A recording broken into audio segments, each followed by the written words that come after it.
Hello, everyone, and welcome to Teachly University. And in this lecture today, we're going to be discussing what determines home prices. And this is a conversation that I have with a lot of my clients as a real estate agent, especially with homeowners who they have one number that they think that their home is worth. And then there's, of course, what the market deems the value of the home. And then usually these two numbers are vastly different. So I have to explain to my clients what macroeconomic forces really shape the real estate market and what determines the price of their home, which are usually more often than not markets forces of supply and demand and the interaction between buyers and sellers. And it's these shifts in the market that will determine the price of their home. And it's important to understand this information because whether you're looking to buy or sell a home now or sometime in the future, buying or selling a home is one of the most important financial decisions you're going to make. And really what happens in the real estate market can impact the rest of the economy and vice versa. And we saw this back in 2008 during the Great Recession, and we're going to kind of get into that in the next few slides. So I wanted to show you this chart here. This is from the U.S. Federal Reserve, or St. Louis Fed, and this is a chart of median sales prices of houses sold in the U.S. going back to 1965. And we can see going back to 1965 to today, home prices over time, even during economic contractions and recessions and wars and any other crisis that occurs, you can see over time, home prices go up in value and appreciate. And this chart really shows why it is that owning a home is one of the most powerful ways to be able to grow and preserve your wealth in the long term. And I stress long term because when making financial decisions in the short term, that can really lead to long-term pain. And we saw that especially going back to 2008 during the 2008 financial crisis, where so many homeowners defaulted on their mortgages because of these exotic financial instruments where homeowners were purchasing multiple properties that they couldn't afford. And these exotic mortgages were packaged into these mortgage-backed securities that were invested by major financial institutions. And of course, that created an economic tsunami that created the biggest economic crisis since the Great Depression. But eventually the market recovered, and we see from going back from 2009, 2010 on, home prices began to really go up again and appreciate at a pretty strong clip.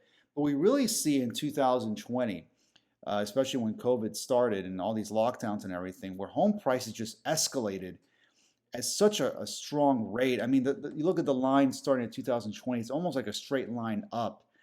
That's how high home prices have gone. And really, as of the making of this lecture, home prices have reached all-time levels that we haven't seen before, and really going back to when we started recording this data when it comes to the median sales prices of houses sold. So it's really impressive to see everything that has gone, especially just in the past few years. So we've heard the term buyer's market and seller's market before. You may be familiar with the terms already, but it's good to, I think, have a more detailed or nuanced understanding of what comprises or what makes up a buyer's or seller's market to help you make decisions when these market conditions arise.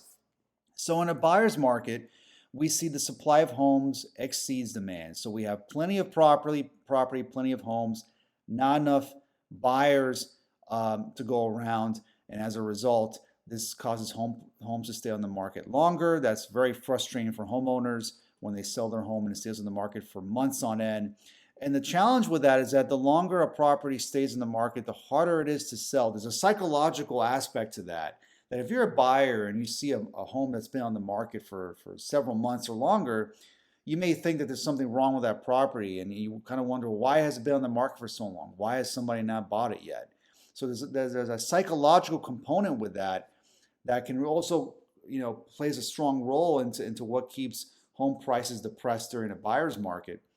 And then, as a result of this excess supply, home prices have declined, or really are flatlined, or really in some extreme places, times depressed, like going back to 2008 when home prices really just plummeted as a result of so many homeowners defaulting on their mortgages.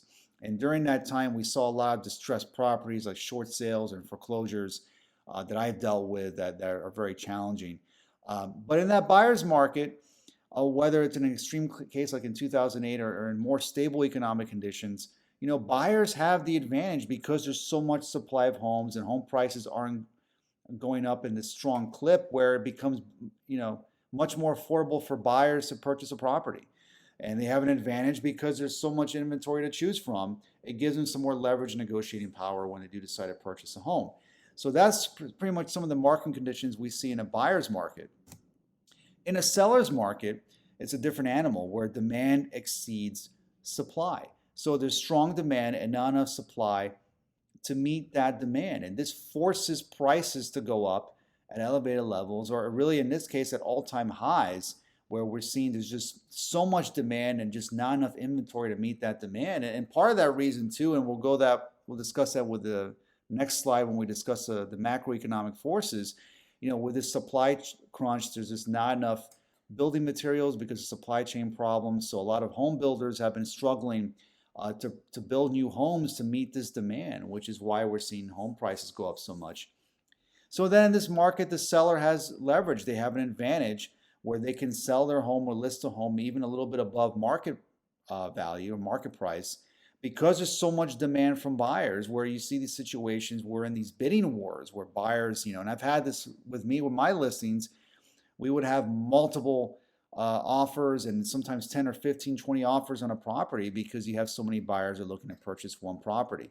But what I tell buyers or homeowners or all of my clients is buyer beware.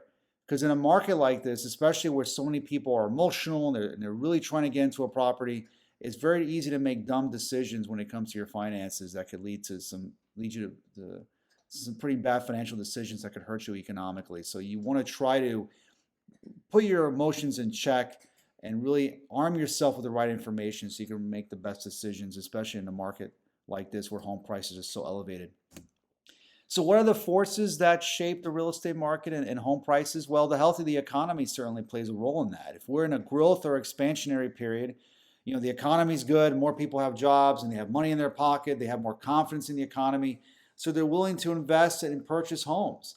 And it's this growth and expansion where we see, supply of homes begin to decline and then demand increase, and of course that can cause home prices to go up.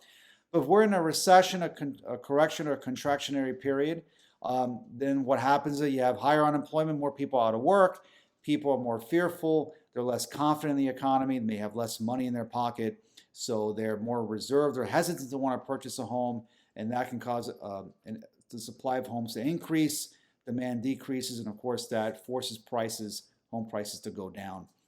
Interest rates play a huge role in that. For the past 12 years, we've essentially been in a seller's market, and what's been fueling that seller's market, or part of the reason that we've seen this seller's market that we're in right now, is because interest rates have been so low. For a long time, you can get a fixed rate mortgage for an interest rate of maybe 2 or 3%. Right now, we're seeing interest rates rise because as a result of inflation, and we're seeing the cost of gas and of food and goods and services go up to inflationary levels we haven't seen in 40 years. The Federal Reserve is combating inflation by raising interest rates and trying to reduce the money supply so that we can deal with inflation and try to control it and try to get prices to go down. But as a result of the Fed raising interest rates, that's going to cause interest rates on your mortgage to go up. And right now, at this point, we're seeing interest rates go up to about 5.5% for a fixed rate. And that's probably going to go up even more. And I've heard some predictions right now where we could see interest rates on mortgages go up to levels we haven't seen going back to the 1980s when they were in the double digits. And that's very possible, especially if the Fed is very aggressive to combat inflation. And also global and geopolitical events, war, political volatility. As we're making the lecture where we have the situation with the Ukrainian war, where the Russians invaded Ukraine in February of 2022, and as a result of that has caused commodity prices to go up, gas prices to go up, and we saw this in 2008 when during the Iraq War we also had elevated gas prices. And I think if you had a choice between paying your mortgage or paying for food and gas, you may have to make some tough decisions and pay for food and gas instead of your mortgage.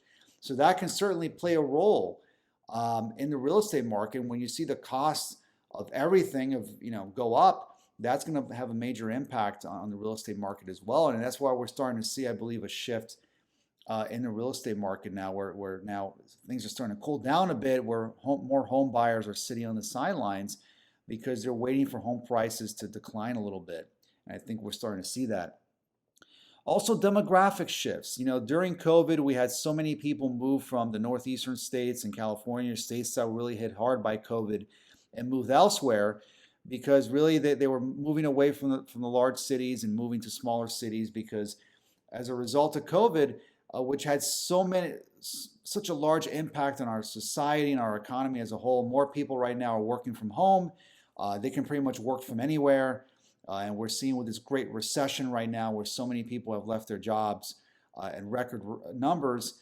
There's something going on out there, these demographic shifts and cultural and societal shifts that we're seeing that is forcing people to rethink really their careers and their finances and really making some big changes where they live. And of course, a lot of people are looking to buy property elsewhere, either as an investment or just to move to greener pastures and move to states and areas where they feel like they can really raise a family and live a better life. So these are a lot of the forces that we see that can reshape the real estate market or impact the real estate market in a positive or negative way. And of course, there could be other forces that are also involved with really how they can impact the real estate market. But it's important to understand what forces shape the real estate market, because whether you're looking to buy or sell a home, or really you just want to understand what drives the real estate market, understanding this information is just going to make you a smarter individual when it comes to your finances and when you do decide to purchase or sell a home.